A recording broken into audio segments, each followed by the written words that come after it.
యేసునామమున మరొకసారి మీ పాదములు చెందుకొస్తున్నాం.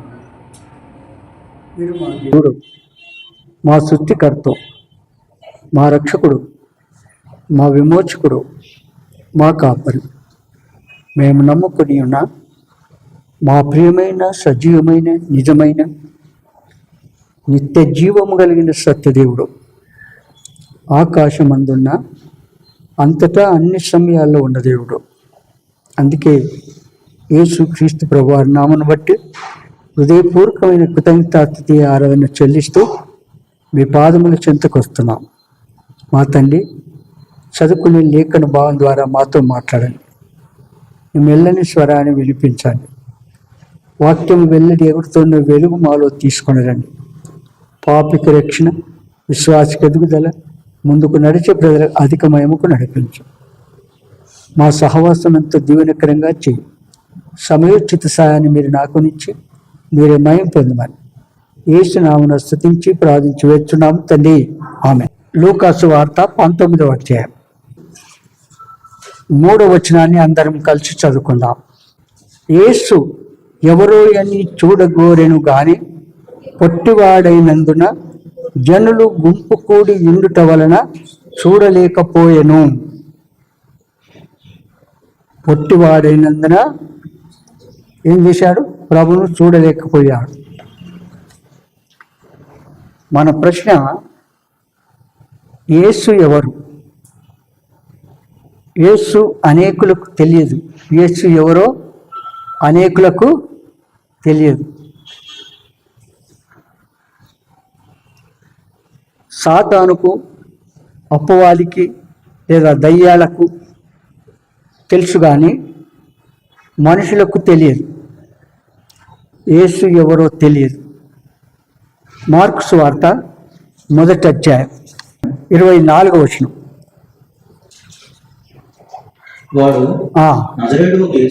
నజరేయుడగు యేసు, మాతో నీకేమి? మమ్మును నశింపచేయుటకు వచ్చితివా? నీవెవడవో నాకు తెలియను. నీవు దేవుని పరిశుద్ధుడవు అని కేకలు వేశాను. ఎవరంటున్నారు?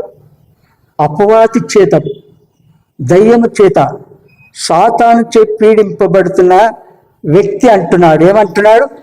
నీవు దేవుని పరిశుద్ధుడవు. ఎందుకు ఈ మాట చెప్తున్నాను? యేసు ఎవరో అనేకులకు తెలియదు కనుక అపవాదికి, దయ్యములకు, సాతాను ఆ దూతలకు తెలుసు కానీ మనుషులకు తెలియదు. అందుకే సాతాను చే పీడింపబడుతున్న వ్యక్తి ఏమంటాడు? నీవు దేవుని పరిశుద్ధుడవు. ఎవరు? యేసు ప్రభువారు దేవుని పరిశుద్ధుడు. 3వ అధ్యాయం మార్కు సువార్త 3వ అధ్యాయం 11వ వచనం.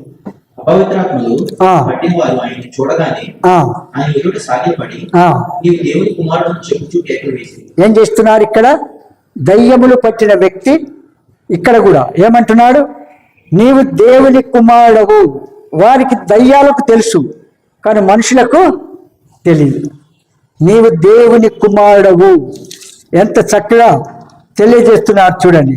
5వ అధ్యాయం మార్కు సువార్త 5వ అధ్యాయం 7వ వచనం.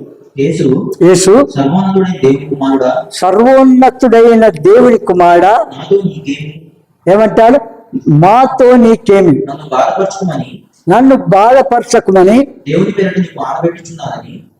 బిగ్గరగా కేకలు వేసెను. ఇక్కడ సర్వోన్నతులకు దేవుని కుమారుడా ఎవరంటున్నారు? సాతాను చే, దయ్యముల చే మరి పీడింపబడుతున్న వ్యక్తులు. మొదటిగా దేవుని పరిశుద్ధుడు, రెండవది దేవుని కుమారుడు, మూడవది సర్వోన్నతులకు దేవుని కుమారుడు. ఎవరు? యేసు దేవుడు. ఎవరు? సర్వోన్నతులకు దేవుని కుమారుడు. కనుక ఆ మహాదేవుడు మనుషులందరికీ తెలుసు కానీ దేవుని, సాతానుకు తెలియదు. కనుక ఆ మహాదేవుడు యేసు అనగా సర్వలోక సృష్టికర్త. యేసు ఎవరు? సర్వలోక సృష్టికర్త. ఆయన కొలస్సీ 1:15 అంటాడు, ఆయన అదృశ్య దేవుని స్వరూపై ఉండి సర్వసృష్టికి ఆది సంభూతుడు. యేసు దేవుడు ఎవరు? సర్వసృష్టికి ఆది సంభూతుడు అనగా సృష్టికి ముందుగా ఉన్నవాడు. యేసు దేవుడు ఎలాంటి వాడు? భూమి, ఆకాశము, సముద్రం, సూర్యచంద్ర నక్షత్రములు, వృక్షములు, ఫలవృక్షములు, నానా రకములైన వృక్షములు, జంతువులు, పక్షులు, ప్రాకృతులు, జలచరములు, జీవరాశులు, ఇవన్నీ సృష్టించక ముందు ఉన్న దేవుడు ఎవరు? యేసు. యేసు దేవుడు. ఆయన సర్వాధికారి అయిన దేవుడు, సర్వ సృష్టికర్త, సర్వంతర్యామి, సర్వవ్యాపి. యేసు అంటాడు, ఆ మహాదేవుడు అంటాడు ఏషియా 43:10 ఏమంటాడు? నాకు ముందు ఏ దేవుడు నియమింపబడలేదు, నా తర్వాత ఏ దేవుడు కూడా ఉండడు. ఆ మహాదేవుడు అంటాడు ఏమని? నాకు ముందు ఏ దేవుడు నియమింపబడలేదు, నా తర్వాత ఏ దేవుడు కూడా ఉండడు. అంటేంది? ఆదియు అంతమైన వాడు, మొదటివాడు, కడపటివాడు, జీవించున్నవాడు, మృతుడనైతిని కానీ ఇదిగో యుగ యుగములు సజీవుడనై ఉన్నాను. ఆ యేసుదేవుడు అంటాడు, మృత్యుంజయుడు తిరిగి లేచి యుగ యుగములు సజీవుడు అంటే నిరంతరం జీవించువాడు, ఉన్నవాడు, అనువాడు, యెహోవా అను నామం కలిగిన వాడు. మీకు ఒక్క మాట చెప్తాను. పాత నిబంధనలో ధర్మశాస్త్ర కాలములో ఆ దేవునికి యెహోవా అనే నామం సంప్రదిస్తూ వచ్చినాడు. నూతన నిబంధనలో యేసు అని సంప్రదిస్తూ వచ్చినాడు. యెహోవాకు బదులు యేసు నామమును నేను సంప్రదిస్తూ వస్తాను. ఆ మహాదేవుడు సర్వ సృష్టికి ముందుగా ఉన్నవాడు. ఎలాంటి వాడు? యేసుదేవుడు ఎవరు? సర్వ సృష్టికి ముందుగా ఉన్నవాడు. యోహాను సువార్త 1వ అధ్యాయం మొదటి 4-5 వచనాలు చదవండి. ఆది యందు వాక్యం ఉండెను, వాక్యము దేవుని యొద్ద ఉండెను, వాక్యము దేవుడై ఉండెను. ఆయన ఆది యందు దేవుని యొద్ద ఉండెను, సమస్తమును ఆయన మూలము కలిగి ఉన్నది ఏది ఆయన లేకుండా కలిగలేదు. ఆయనలో జీవం ఉండెను, ఆ జీవము మనుషులకు వెలుగై ఉండెను. ఆ వెలుగు చీకటిలో ప్రకాశించుచున్నది కానీ చాలు. మీకు తెలియజేశాను ఏంటంటే భూమి, ఆకాశము, సముద్రం అందులో ఉన్న వాటన్నిటిని సృష్టించిన దేవుడు ఎవరు? యేసు దేవుడు అని చెప్పాను. అవునా? యేసు దేవుడు. కనుక యేసు దేవునికి ఇంకొక పేరుంది. ఏంటి ఆ పేరు? వాక్యమను నామం కలిగిన వాడు.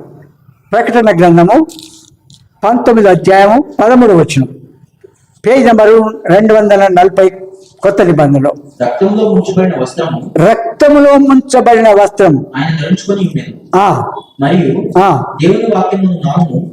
దేవుని వాక్యమును నామము ఆయనకు పెట్టబడి ఉన్నది. యేసు దేవునికి ఏం పేరు? దేవుని వాక్యమును నామము కలిగి ఉన్నాడు. కనుక ఇప్పుడు యోహాను సువార్త 1వ అధ్యాయము మొదటి 5 వచనాల్లో యేసు వాక్యము అన్న దగ్గర యేసు అని పేరు పెట్టి చదవండి. ఆది యందు వాక్యము. యోహాను సువార్త 1వ అధ్యాయము మొదటి 5 వచనాల్లో వాక్యము అన్న దగ్గర ఎందుకు చదువుతున్నానంటే సృష్టి అంతయు యేసు లేకుండా కలగలేదని మీకు చూపించడానికి ఆ మాటలు మీకు తెలియజేస్తున్నాను. ఆది యందు యేసు ఉండెను, యేసు దేవుని యొద్ద ఉండెను, యేసు దేవుడై ఉండెను, యేసు ఆది యందు దేవుని యొద్ద ఉండెను, సమస్తమును యేసు మూలముగా కలిగెను, కలిగి ఉన్నదేది యేసు లేకుండా కలగలేదు. యేసులో జీవం ఉండెను, ఆ జీవము మనుషులకు వెలుగై ఉండెను. ఆ వెలుగు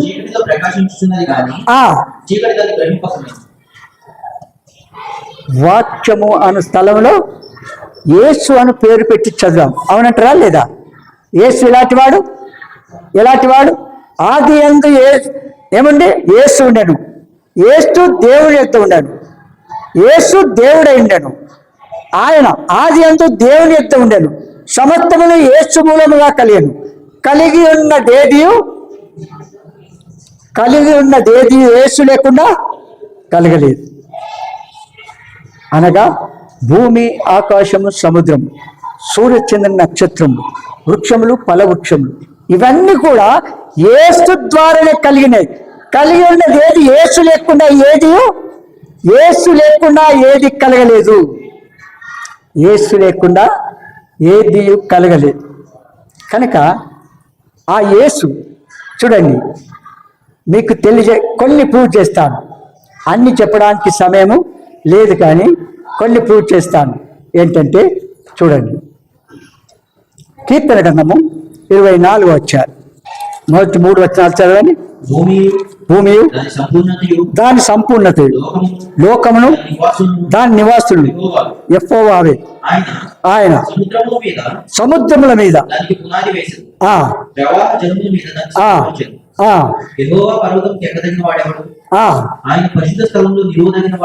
చాలు, ఒక్క నిమిషం. భూమియు దాని సంపూర్ణతయు అంటేంది? భూమి దాని సంపూర్ణతయు, లోకమును దాని నివాసులను యెహోవావే. యేసువే అని అర్థం. ఆయన సముద్రముల మీద దానికి పునాది వేసెను. భూమికి ఎక్కడ పునాది వేసినాడు? సముద్రముల మీద. ఆ సముద్రం మీద ఎట్లా వేసినాడు?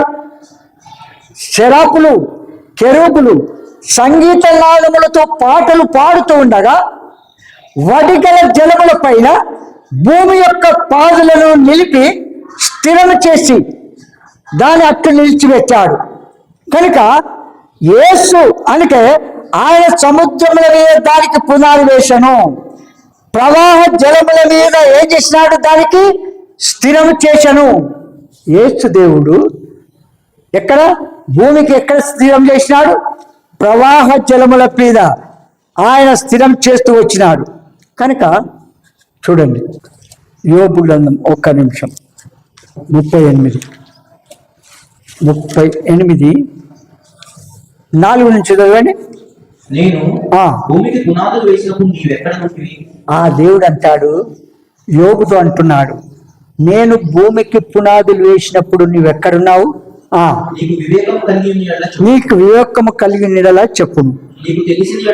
నీకు తెలిసిన ఎడలా దాని పరిమాణము నిర్మించిన వాడెవడో చెప్పును. దాని మీద పరిమాణపు కొల వేసిన వాడెవడో చెప్పుము. దాని స్తంభములు పాదులు దేనితో కట్టబడి ఉన్నవో చెప్పుము. చూడండి, ఉదయ నక్షత్రములు ఏకముగా కూడి పాడినప్పుడు, దేవదూతలందరూ ఆనందించి జయధ్వనులు చేసినప్పుడు ఎవరు? భూమి యొక్క పాదులు దాని మూల రాత్రి వేసిన వాడెవడు? తర్వాత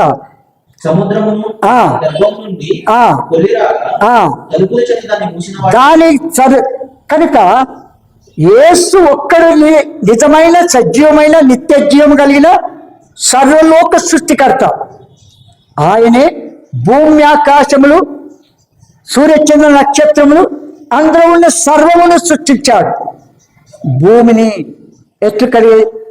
నీటి ద్వారా కలిగించాడు. భూమిని నీళ్ళలో ఎంతకాలం ఉందో తెలియదు, కానీ ఆ నీటిని ఈ నేలను వేరు చేసి నేలకు భూమి అని పేరు పెట్టాడు. నీటికి సముద్రం అని పేరు పెట్టాడు. నేలకు భూమి అని పేరు పెట్టాడు. ఇంకా నీటికి సముద్రము అని పేరు పెట్టాడు. భూమికి సరిహద్దులున్నాయి, మరి సముద్రములకు సరిహద్దులు ఉన్నాయి. చూడండి, 74వ కీర్తన 17 చదవండి. భూమికి సరిహద్దులు నియమించిన వాడవు నీవే. వేసవి కాలము చలికాలము నీవే కలుగచేస్తేవి. చాలు.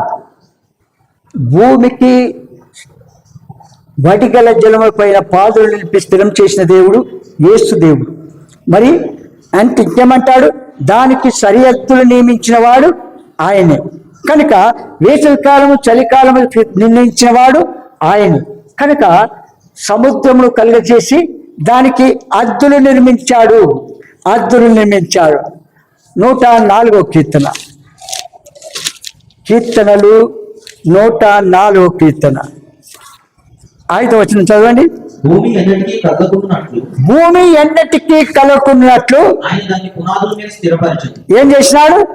ఆయన దానికి పునాదులు వేసి స్థిరపరిచాడు. 32వ వచనం. అదే ఆయన భూమిని చూడగా అది వణుకును. ఆయన పర్వతములు ముట్టగా ఏం చేస్తాయి?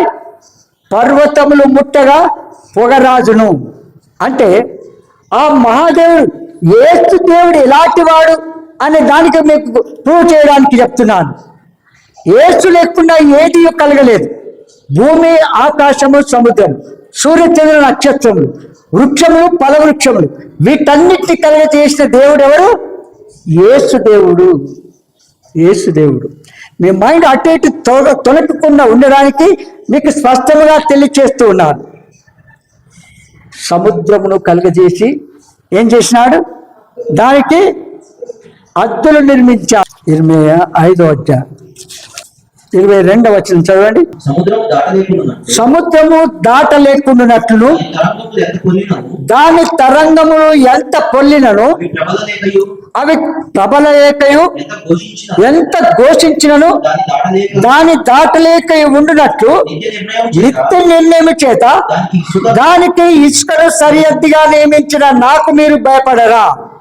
ఒక్క సంగతి, సముద్రమును అద్దులు నిర్మించాడు. ఎన్ని తుఫాన్లు వచ్చినా, ఎన్ని వరదలు వచ్చినా, ఎన్ని భూకంపములు వచ్చినా, ఎంత మరి ఆయన నియమించిన అద్దులు మీరు పొల్లి ప్రపంచం మీదకి వచ్చాయా? రాలేదు. వాటన్నిటికీ అద్దులు నిర్మించాడు. చూసావా ఎలాంటి వాడు? సముద్రమును దాటకున్నట్టు దాని తరంగం ఎంత మాత్రం పొల్లకున్నట్టు ఎంత ఘోషించిన దాని దాటలేక ఉన్నట్టు నిత్యము నిర్ణయం చెప్పిన దానికి ఇసుకను సరిహద్దుగా. యోబు గ్రంథము 38వ అధ్యాయం 8 నుంచి చదవండి. సముద్రము దాని గర్భము నుండి పొల్లి రాగా తలుపుల చేత దాన్ని మూసిన వాడెవడు? ఆ మేఘమును దానికి వస్త్రముగాను గాఢాంధకారమును దానికి పొత్తిగుడ్డగాను వేసినప్పుడు నీ ఉంటివా? దానికి సరిహద్దు నియమించి దాని అడ్డగడిలను తలుపులను పెట్టినప్పుడు ఇంతవరకు గాని మరి దగ్గరకు రాకూడదని ఇక్కడనే నీ తరంగములు పొంగు అనుపబడినని నేను చెప్పినప్పుడు నీవు ఉన్నావా? చెప్పండి. ఎంత ఆశ్చర్యకడు కాదా? ఆయన ఎలాంటి వాడు? సర్వలోక సృష్టికర్త అని మీకు స్పష్టం చేస్తున్నాను. ఆయన తప్ప వేరొక దేవుడు రక్షకుడు లేడు అన్నాడు. భూమిని ఎట్లా కలిగజేశాడు? దానికి అద్దులు ఎట్లు నిర్మించాడు? సముద్రమును ఎట్లా కలిగజేశాడు? దానికి అద్దులు ఎట్లు నిర్మించాడు? ఆకాశమును ఏమన్నాడు? ఆయన వాక్కు చేత ఆకాశములు కలుగాక అన్నాడు. ఆకాశం ఎట్లా నిలిచిపోయాయి. 33వ కీర్తన, కీర్తనలు 33 6వ వచనం చదవండి. చూడండి, అందరం కలిసి చదువుకుందాం. 467 6వ వచనం చదవండి. యెహోవా వాక్కు చేత ఆకాశములు కలిగను, ఆయన నోటి ఊపిరి చేత వాటి సర్వసమూహము కలిగను. చెప్పండి. ఆ దేవుని నోటి ఊపిరి చేత, వాక్కు చేత, వాక్యము ద్వారా అవి ఎట్లా నిలిచిపోయాయి. అందుకే ఆయన నిజమైన సజీవమైన నిత్య జీవము కలిగిన సత్యదేవుడు. అందుకే ఆ ప్రభును స్తుతించి ఆరాధించి గణపరచాలి. ఇంకా ఇంకా ఎవరు కూడా యేసు తప్ప, నేను తప్ప వేరొక దేవుడు మీకు ఉండకూడదు. ఎందుకంటే పైన ఆకాశం అందు కానీ, కింద భూమి అందు కానీ, భూమి కింద నీళ్ళ అందు కానీ ఏ రూపమును చేసుకొనకూడదు, వాటికి సాగిల పడకూడదు, వాటిని పూజింపకూడదు, వాటిని సేవింపకూడదు అంటాడు. ఏ రూపమును అంటాడు. కనుక ఆయనే నిజమైన సజీవమైన నిత్య జీవం కలిగిన సత్యదేవుడు. వినని వారు ఉన్నారు కనుక నేను ఈ విషయాన్ని మీకు తెలియజేస్తూ ఉన్నాను. అర్థమైందిగా? కనుక ఆ దేవుడు ఎలాంటి వాడు? నిజమైన సజీవమైన నిత్య జీవం కలిగిన సర్వలోక సృష్టికర్త అయిన సత్యదేవుడు. ఇవన్నీ కూడా భూమి ఆకాశములు అందులో ఉన్న సర్వము కూడా శూన్యంలో నిలిపించాడు. ఎక్కడ?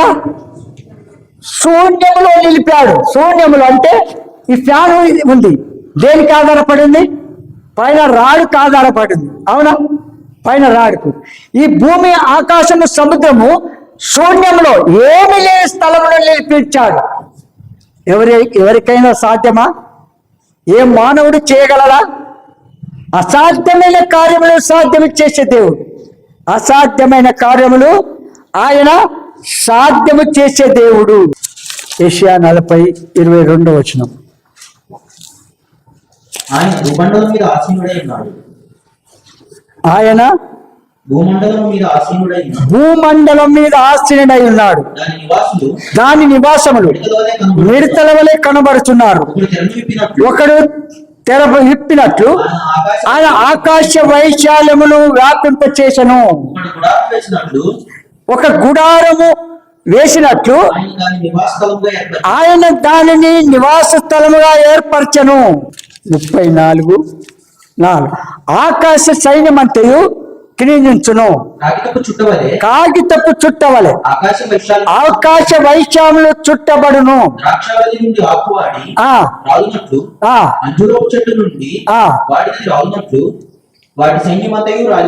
చాలు. ఆకాశము ఎట్లా? పేపర్ మనం ఒక మడత పెడతాం చూడు, కార్పెట్ టవల్ మడత పెడతాం చూడు. ఆకాశములను ఏం చేస్తాడు? అట్లా ఆయన వాక్కు చేత దాన్ని మార్చి పెడతాడు.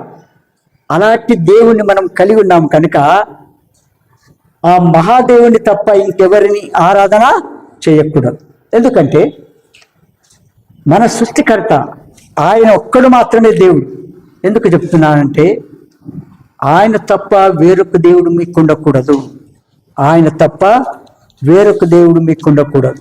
ద్వితీయోపదేశ కాండము 6వ అధ్యాయం, పేజ్ నెంబర్ 151, 6వ అధ్యాయము 4 నుంచి చదవండి. ఇశ్రాయేలు వినుము. ఇక్కడ చూడండి, ఆనాడు ఇశ్రాయేలుతో అన్నాడు, ఈనాడు నీతో నాతో అంటున్నాడు. ఏమంటారు? మన పేరు పెట్టుకోవాలా. ఆనాడు ఇశ్రాయేలు విను అన్నాడు, ఈనాడు నీవు విను, నీవు నేను మనం వినుము అని అంటాడు. ఇశ్రాయేలు వినుము, మన దేవుడైన యెహోవా అద్వితీయుడైన యెహోవా. ఏం చేయాలి? ఆయనను ఆ దేవుడైన యెహోవా అన్నట్లు నీ పూర్ణ హృదయంతోను, నీ పూర్ణ ఆత్మతోను, నీ పూర్ణ శక్తితోను నీ దేవుడైన యెహోవాను ప్రేమింపవలెను. చూడండి, నేడు నేను నీకు ఆజ్ఞాపించు ఈ మాటలు. ఒక్క మాట, ఈ దినం ఏ మాటలైతే దేవుడు మనకు వినిపిస్తున్నాడో అవి ఎక్కడుండాలా? మన హృదయంలో భద్రము చేసుకోవాలా. అర్థమైందా? ఆ తర్వాత నీవు ఆ మాటలు ఎవరు చేయాలా? నీ కుమారులకు, కుమార్తెలకు, నీ కుటుంబాలకి ఏం చేయాలని? ఏం చేయాలా? ఏం చేయాలా వాటిని చెప్పండి. నీ కుమారులకు వాటిని అభ్యసింపజేసి. అంటే చిన్నపిల్లలకు సండే స్కూల్ చాలా ప్రాముఖ్యమైంది. ఆ పిల్లలను సండే స్కూల్కి పంపిస్తే సండే స్కూల్లో చక్కగా వారికి స్టోరీస్, సాంగ్స్ వారికి అర్థమయ్యేలా చెప్పి వారికి సిద్ధం చేస్తారు. కనుక వారి పిల్లల్ని తల్లిదండ్రుల వారు మీరు తప్పకుండా సండే స్కూల్కు పంపాలి. ఎందుకంటే వారు తర్బీదు చేయబడతారు బాల్యంలోని. అందుకంటాడు నీ కుమారులకు వాటిని ఏమి చేయాలా? వారికి నేర్పించాల. తర్వాత నీ ఇంట కూర్చుండినప్పుడును, త్రోవ నడిచినప్పుడును, అమ్మా పండుకున్నప్పుడును, లేచినప్పుడును వాటిని గూర్చి మాట్లాడవలను. సూచనగా నీ చేతికి పట్టుకొని వాటిని నీ చేతికి కట్టుకొనవలను. అవి నీ కన్నుల నడుమ ఏమి? దేవుని వాక్యమును నీ చేతికి కట్టుకోవాలా. అట్లాగే నీ ఇంటి ద్వార బంధం మీదను నీ గౌనుల మీదను వాటిని వ్రాయవలెను. ఏం చేయాలి? దేవుని వాక్యమును రాయాలి. చూడండి, ఇక్కడ క్రాస్ ఉన్నదా? ఎక్కడైనా మందిరంలో క్రాస్ ఉన్నదా? క్రాస్ ఉన్నదా? ఎక్కడైనా ఉందా? లేదు. ఎందుకు లేదు చెప్పండి. ఇక్కడేమంటాడు? నీ ఇంటి ద్వార బంధముల మీదను నీ గౌనుల మీదను వాటిని రావలను. దేవుని వాక్యమును మందిర ఆవరణమంతటా కూడా వాక్యముతో నింపబడాలి. దేవుడు ఆజ్ఞాపిస్తున్నాడు. ఎందుకంటే మన సొంత కాదు, వాటిని మన పిల్లలకు నేర్పాలా, మన హృదయంలో ఉంచాలా. అవి నడుస్తూ వస్తున్నప్పుడు కన్నుల మధ్య బాచికములుగా ఉండాలి. వాటిని గురించి ధ్యానించాలని నెమ్మది వేస్తూ రావాలి. దేవుని వాక్యం కనుక ఏం చేయాలమని చెప్పండి. ఇక్కడ ఏం చేయమంటాడు? వాటిని ఎక్కడ చూసినా వాక్యం. ఒక డాక్టర్ వచ్చాడు. ఆయన డాక్టరు ఒక దినం వచ్చాడు. ప్రభుని నమ్ముకున్న వ్యక్తి, నామినల్ క్రిస్టియన్ వచ్చాడు. మందిరం చూడడానికి వచ్చి అన్ని వాక్యాలు చదువుకుంటూ వచ్చాడు. ఇక్కడికి రాగానే నేను పరిశుద్ధుడను కనుక మీరును పరిశుద్ధులైండు అన్నాడు. చదివిగాటే ఇంకా మళ్ళీ ఎందుకు? నేను పరిశుద్ధుడను కాదు. ఆయన మనందరము జన్మముతో కూడిన పాపలమే. వాస్తవంగా చెప్పాలంటే వాక్యం ఏం తెలియజేస్తుందంటే, దేవుని వాక్యం ఏం చెప్తుందంటే, మనందరం కూడా బోధించే నేను, వినుచున్న మీరు, మనందరం జన్మముతో కూడిన పాపలం. అర్థమదిగా? అందుకే కీర్తన 51:5 ఏమంటాడంటే, నేను పాపంలో పుట్టిన వాడను, పాపంలోనే నా తల్లి నన్ను గర్భము ధరించను. దావీదు అంటాడు, నేను పాపంలో పుట్టిన వాడను, పాపములోనే నా తల్లి నన్ను గర్భము ధరించను. అంటే స్త్రీ పురుష సంబంధం లేకుండా పుట్టిన మానవుడు ఒక్కడు లోకంలో ఉన్నాడా? భార్యాభర్త లేకుండా పుట్టిన వారు ఎవరైనా ఉన్నారా? ఒక్కరు కూడా లేరు. కనుక ఆది మానవుడు చేసిన, ఆదాము అవ్వలు చేసిన పాపమును బట్టి వారి ద్వారా కలిగిన సంతానం నరజాతి యావత్తు కూడా జన్మ కర్మ పాపములతో లోకంలో కొనసాగుతున్నారు. జన్మ కర్మ పాపములతో లోకంలో కొనసాగుతున్నారు. ఆ మహాదేవుడు సృష్టి అంతటిని కలుగు చేసిన తర్వాత చాలా చక్కగా ఉంది అని సంతోషించాడు. ఈవెన్ ఆ దేవుని రూపంలో నరుని సృజించి ఆ నరి మట్టి బొమ్మలు జీవాత్మ నుదగా నరుడు తయారయ్యాడు. ఆ నరుడు ఒంటరిగా ఉండడం ఇష్టం లేక సాటి అయిన సహాయం కలిగి చేశాడు. అది చాలా టైం పడుతుంది. అయితే వారిరువురికి ముందుగానే ఈ ఆదాము అవ్వలకు వారి జీవనోపాధి కొరకు మంచి ఫలవృక్షముల తోటను చేసి పెట్టాడు. ఆ ఫలవృక్షముల తోటలో వీరికి అన్నాడు, ఏమని? ఈ తోట ఏం చేయాలో సేద్యం చేసుకుంటూ ఈ తోట చెట్లలో ఉన్నటువంటి ఫలాలన్నీ తిని మీరు జీవించండి అన్నాడు. అప్పుడు వాళ్ళు ఆ విధంగానే దేవుడు చెప్పినట్టుగా తింటూ వెళ్తూ వచ్చారు. వెళ్ళిన తర్వాత ఆదాం పురుషుడు తోటలో పని నిమిత్తం వెళ్ళి ఉంటాడు. ఇంటి దగ్గర గుడారం దగ్గర ఆ స్త్రీ ఒక్కటి, ఆ అవ్వ ఒక్కటి మాత్రమే ఉన్నది. ఒంటరిగా ఉన్న అవ్వ దగ్గరికి సర్పం వెళ్ళింది. సర్పము వెళ్ళి అంటుంది, ఏమని? దేవుడు మీతో ఏమైనా చెప్పినాడా అంటే అమాయకంగా, ఇన్నోసెంట్ కనుక ఈ తోట ఫలాలన్నీ తినమన్నాడు, కానీ తోట మధ్యలో ఉన్న చెట్టు ఫలాన్ని తినవద్దు అన్నాడు. ఒకవేళ మీరు తింటే తినమందు చనిపోతారు అన్నాడు. ఇంత అని వెళ్ళిపోయింది. అయితే సాతాను, అపవాది, సర్పము యుక్తి గలదై నోరూరించేలాగా చెప్పింది. దేవుడిని ఒక మాట చెప్పి వెళ్ళిపోయాడు, మీరు తినమని చేస్తారు, దాన్ని ముట్టొద్దని. అయితే సాతాను అవ్వ దగ్గరికి, ఆ స్త్రీ దగ్గరికి వెళ్ళి ఏమన్నాడు? మీరు చూడండి, తోట ఫలాలన్నిటిని చూడండి, తోట మధ్యలో ఉన్న చెట్టు ఫలం చూడండి, ఆ చూడడానికి ఎంత అందముగా ఉన్నది, ఎంత రమ్యముగా ఉన్నది, ఎంత కన్నులకు ఇంపుగా ఉన్నది. ఆ చూడడానికి అంత అందం ఉంటే అది తింటే ఎంత రుచి ఉంటుంది అనుకున్నావు?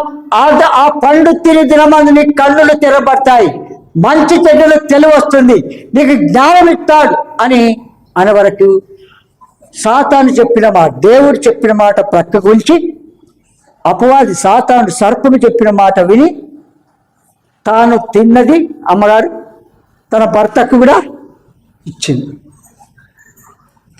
దేవుడు యథావిధిగా అనుదినం వారి దగ్గరికి వచ్చి ఎట్లా ఉన్నారు, బాగున్నారా అని చెప్పి తెలుసుకోవడానికి వెళ్తూ వచ్చేవాడు.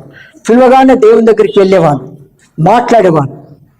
ఎప్పుడైతే దేవుడు వద్దన్న పండు తిన్నారో బైబిల్లో రాయబడింది, యోహాను 3:4 ఏమంటాడు? ఆజ్ఞ అతిక్రమము పాపము. తినవద్దన్న పండు తిన్నాడు కనుక పాపం చేశాడు. దేవుడు వచ్చాడు, మళ్ళీ వచ్చి ఆదామా అవ్వ అని పిలిచాడు. ఆదామా అవ్వ అని పిలిస్తే డైరెక్ట్ దేవుని దగ్గరికి వెళ్ళేదానికి బదులుగా ఆ చెట్ల చాటుకు దాక్కొని ఆన్సర్ చేస్తున్నారు. ఏమని? దేవునితో ఏమంటున్నారు?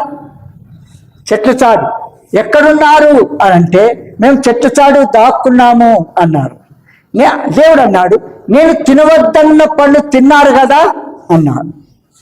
అప్పుడు ఆదాము అవ్వను మీద అవ్వ సర్పం మీద ఏం చేసినారు? బొంకడం ఆరంభించారు. అప్పుడు భూమిని ఆ సర్పమును శపించి వేసి ఏమన్నాడు? స్త్రీతో అన్నాడు, నువ్వు ప్రసవ వేదన కానీ పిల్లను కంటావు, సర్పము నీ మడుల మీద కాటు వేస్తుంది అన్నాడు. ఇవన్నీ ఆదికాండం 3:6 వరకు మనం చూస్తాం. అవన్నీ చదివితే టైం అయిపోతుందని మీరు నోటితో మీకు తెలియజేస్తూ వస్తున్నారు. చదువుతారా? చదవండి. ఆదికాండము 3:1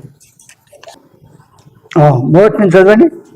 దేవుడైన యెహోవా చేసిన సమస్త భూజంతువులలో సర్పము యుక్తి గలదై ఉండెను. ఎలాది సర్పం ఎట్లాంటిది? యుక్తి గలదై ఉండెను. అయ్యా స్త్రీతో ఇది నిజమా? ఇది అంటాడు. సర్పంతో ఏమంటున్నారు? ఇది నిజమా? ఈ తోట చెట్లలో దేని ఫలమునైనను మీరు తినకూడదని దేవుడు చెప్పానా అని అడిగింది. అందుకు స్త్రీ, ఈ తోట చెట్ల ఫలములలో మేము తినవచ్చు, అయితే తోట మధ్య ఉన్న చెట్టు ఫలమును గూర్చి దేవుడు మీరు చావకుండానట్లు వాటిని తినకూడదని వాటిని ముట్టకూడదని చెప్పేది సర్పముతో అని. అందుకు సర్పము, మీరు చావనే చావరు. చూడు, దేవుడేమో చస్తాడన్నాడు, సైతాను అపవాది దయ్యం ఏమన్నది? మీరు చావనే చావరు. చూడండి, ఏలేనగా మీరు వాటి తిరుగుతున్నమున మీరు మీ కన్నులు తెరబడినని, మీరు మంచి చెడ్డలే ఎరిగిన వారే దేవతలో ఉందిరని దేవునికి తెలియని ఆ స్త్రీతో చెప్పగా, స్త్రీ ఆ వృక్షము ఆహారములకు మంచిది, కన్నులకు అందమైనది, వివేకమిచ్చు రమ్యమైనది నుండుట చూసినప్పుడు ఆమె దాని ఫలములలో కొన్ని తీసుకొని తిని ఇచ్చిందా లేదా? కొత్త పెళ్ళి అయితే ఏం చేస్తారు? ఒకరినిచ్చి ఒకరు ఉండరు. ఈమె తిన్నది ఆమెకు పెడతారు, ఆమె తిన్నది ఈమెకు పెడతారు కదా. ఏమంటారు? ఒకరిని ఇచ్చి ఒకరు ఉండరు. ఇప్పుడు ఈమె తిన్నది కనుక అయ్యగారు ఎక్కడ పోయిందో నేను తీసుకుపోయి పెట్టాలి, అయ్యగారికి ఇచ్చింది. ఏం చేసింది? దేవుని ఆజ్ఞను అతిక్రమించి పాపం చేసినారు. ఉన్నారా? ఆజ్ఞ అతిక్రమము పాపము అన్నారు. చూడండి అన్నాడు దేవుడు. మరి ఎగ్జాంపుల్ చెప్తాను. సినిమా చూడొద్దు అన్నాడు. చూస్తామా? ఎక్కడుంది బైబిల్లో? కీర్తనలు 1వ అధ్యాయం 1 చూస్తే, అమ్మా దుష్టుల ఆలోచన చొప్పున నడవక. చూడండి, సినిమా హాల్లో ఎవరుంటారు? పరిశుద్ధుల, నీతిమంతుల ఎవరుంటారు? చెప్పండి. వాళ్ళ లాంగ్వేజ్, వాళ్ళ భాష, వారి ప్రవర్తన దేవునికి ఇష్టమైనదిగా ఉండు. అందుకే వారి ఆలోచన చొప్పున నడవద్దు, వారు చెప్పిన సలహా తీసుకోవద్దు. అందుకే పాపుల మార్గమున నిలవక, అపహాసకులు కూర్చుండు చోట కూర్చుండక. కనుక దేవుని మందిరం తప్ప సినిమా హాల్లో డ్రామాలు అక్కడ ఇప్పుడేమో ఈ దినాల్లో ప్రతి ఆ దిన సినిమా హాల్ అంటే ఎప్పుడో దూరం పోయేవాళ్ళు. ఇప్పుడు ఇంటర్నెట్ టీవీ అయిపోయింది. ఆ ఇంటి టీవీ ఏం చేస్తున్నారు? ఏంటి వద్దన్న పనులు ఆ టీవీ కాదు, ఫోన్లు అయిపోయినాయి. అయ్యో పిచ్చిగా చూస్తున్నారు. ఈవెన్ చిన్న పిల్లలు సైతం కూడా వద్దంటే కూడా అయ్యో. చూడండి ఏమంటారు, యెహోవా ధర్మశాస్త్రం ముందు ఆనందించుద్ది, జీవారాత్రులు వాడు ధ్యానించేవాడు దేవుని వాక్యాన్ని దీవారాత్రులు ధ్యానించాల. కనుక దేవుడు వద్దన్న పని చేయకూడదు. కనుక మన జీవితంలో మనము జన్మముతో పాపం కనుక కొన్ని పాపాలు తెలిసి చేస్తున్నాం, కొన్ని పాపాలు తెలియక చేస్తున్నాం. ఆది మానవుడు చేసిన పాపమును బట్టి వారి ద్వారా కలిగిన సంతానము నరజాతి యావత్తు, నీవు నేను మనందరం కూడా. కనుక పాపులము కనుక పాపపు తలంపులు రాని వారు ఎవరున్నారు చెప్పండి? పాపపు తలంపులు నాకు రావు అన్నవారు ఉన్నారు ఎవరన్నా? ఎందుకు? జన్మముతో పాపులము కనుక పాపపు తలంపులు వస్తాయి, రావని కాదు. కానీ వాటిని హృదయంలో చేర్చుకోకూడదు, స్థిరవాసము చేసుకోకూడదు. చూడండి ఒక ఎగ్జాంపుల్ చెప్తాను, ఉపమానం చెప్తే మీకు అర్థమవుతుంది.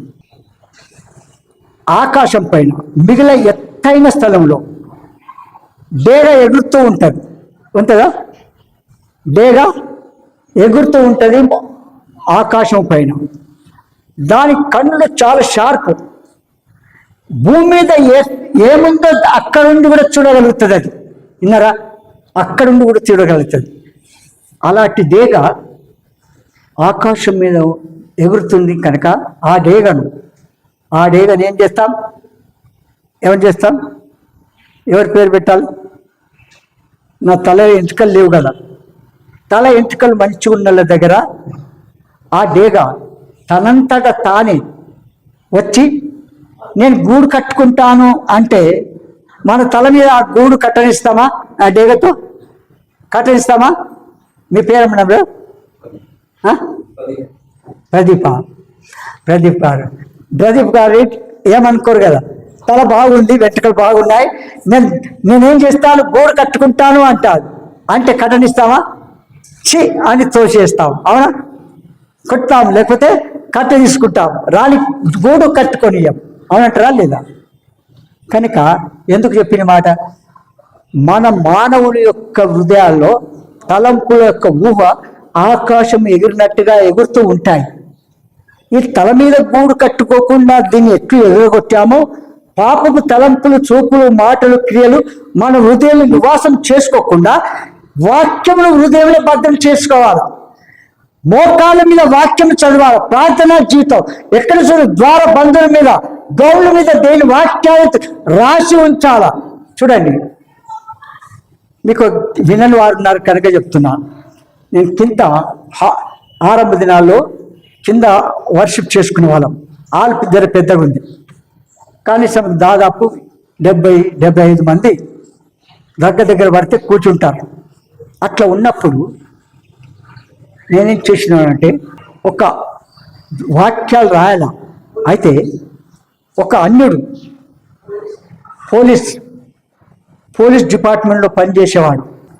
అదేమో బుక్ ఏమని వీసా, ఇతర దేశాలకు వెళ్ళేదానికి ఇది పాస్పోర్ట్ ఎంక్వైరీకి నా దగ్గరికి వచ్చినారు. నా పేరు సాక్షిగా ఇచ్చినారు, ఎవరో XYZ ఇస్తే నా దగ్గరికి ఎంక్వైరీ చేసి నా పేరు అవన్నీ డీటెయిల్స్ అడిగిన తర్వాత నేను ఆయన కొరకు మంచినీళ్ళు తీసుకొస్తా, టీ తాగండి అని. అంటే వద్దు నేను మంచినీళ్ళు అన్న తీసుకొద్దామని పోయినప్పుడు అలా ఇంట్లో కూర్చొని ఇక్కడ గోడ మీద ఒక వాక్యం ఉండే. ఆ వాక్యము, ఓయి నిద్రపోతా, లేచి నీ దేవుని ప్రార్థించు అన్నాడు. దాని మీద ఏమన్నాడు? అక్కడ వాక్యం చదువుకుంటూ, అమ్మో నేను నీళ్లు తెచ్చే వరకు ఏమంటాడు, అబ్బో సార్ నాకెంత భయమైంది ఆ వాక్యం చదువుతుంటే అన్నాడు. ఎందుకు చెప్పిన ఈ మాట? సిలువ పెట్టుకుంటే మాట్లాడతాయా? వాక్యం అయితే మాట్లాడతాడు కదా. ఏమక్క వాక్యము ద్వారా మనతో మాట్లాడతాడు. వాస్తవం కాదా? ఈ వాక్యము హృదయంలో భద్రం చేసుకోవాలా, కనుల మధ్య భాషికములుగా ఉండాలా, వాటితో నడిచినప్పుడు వచ్చినప్పుడు వాటితో ధ్యానిస్తూ ఉండాలా. అర్థమైనా? శిలను ఫోటోలు పెట్టుకోవడం అన్నాడు మోసతో. సీనాయి కొండ మీద పిలిచి ఏం చేసినాడు? ధర్మశాస్త్రం 10 ఆజ్ఞల పలక రాసి ఇచ్చినాడు. ఆ పలకల మీద ఏమున్నాయి చెప్పండి? 10 ఆజ్ఞలు ఉన్నాయా లేవా? ఆ 10 ఆజ్ఞల పలకలు మోసెక్కిస్తే మీరు శిలలో వేసుకోండి, ఈ రూపం చేసుకోమని ఉంది ఎక్కడైనా? ఎక్కడ కూడా లేనిది క్రియేట్ చేసి పెడుతున్నారు. నేను టీవీ పరిచయం చేస్తున్నప్పుడు ఒక ఆయన నన్ను క్వశ్చన్ అడిగాడు. తెలిసిన ఆయన ఏమంటాడంటే, యేసు ప్రభువుకు సిలువ వేసినప్పుడు ఆయన ఒంటి మీద చొక్కాలు కూడా తీసేసినారు. అవునా?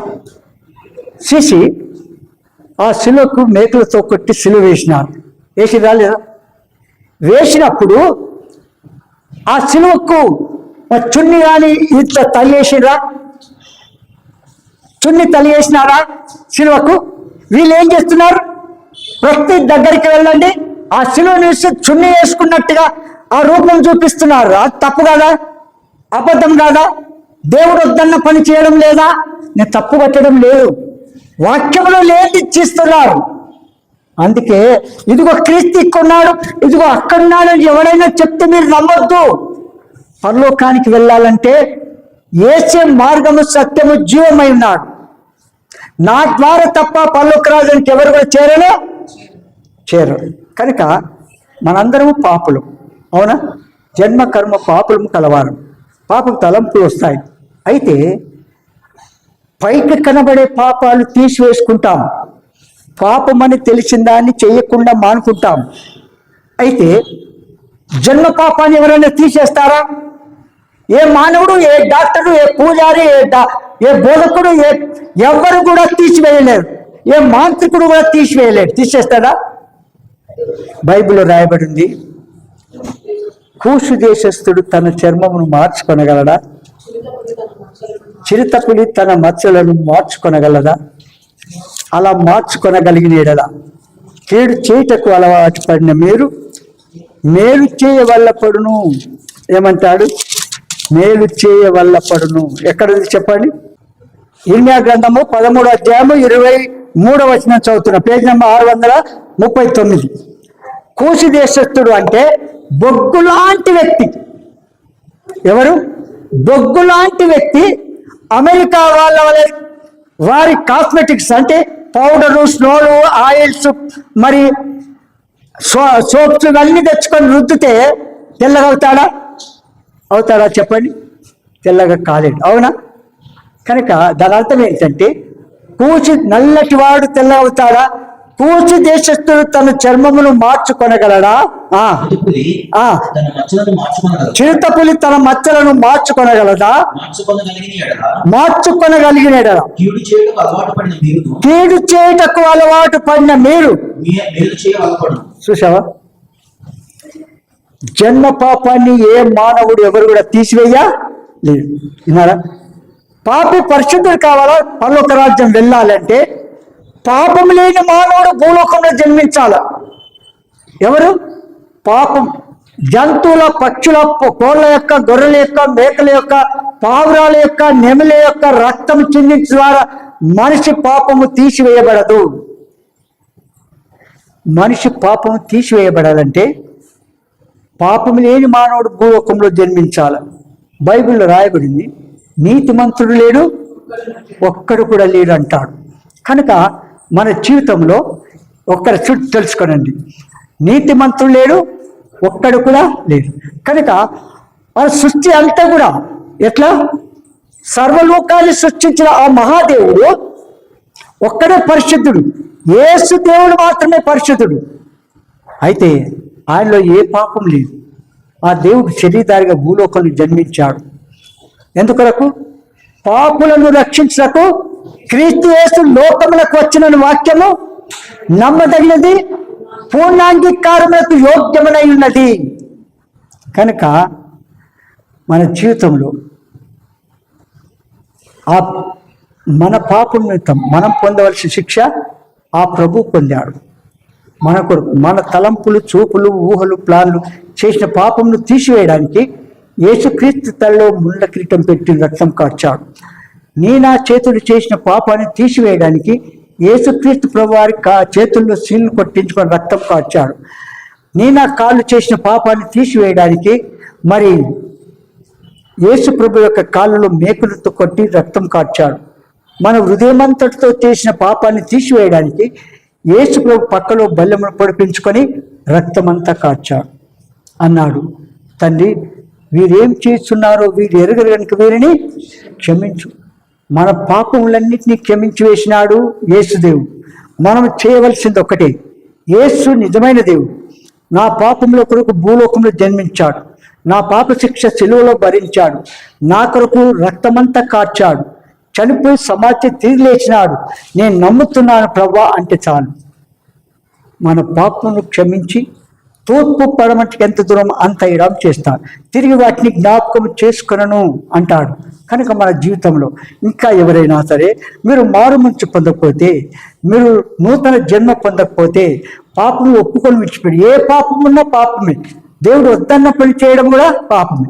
కనుక పాపలను గ్రహించి పాపంలో ఒప్పుకొని పాపమును విడిచిపెట్టి యేసు రక్తంతో కడుక్కొని పరిస్థితులుగా తీర్చబడాలి.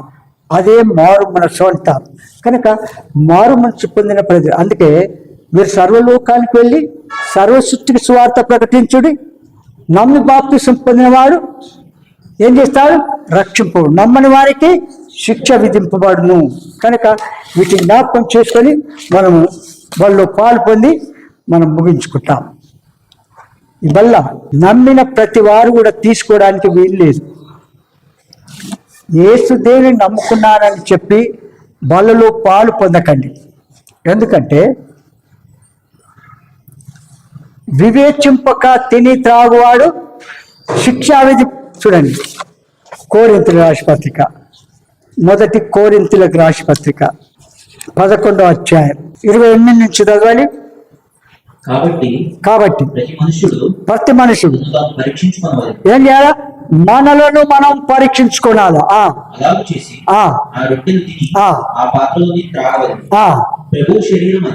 ఇక్కడ చూడండి, ప్రభు శరీరం అని వివేచింపక తిని త్రాగువాడు తనకు శిక్షావిధి కలుటకే తిని త్రాగుచున్నాడు.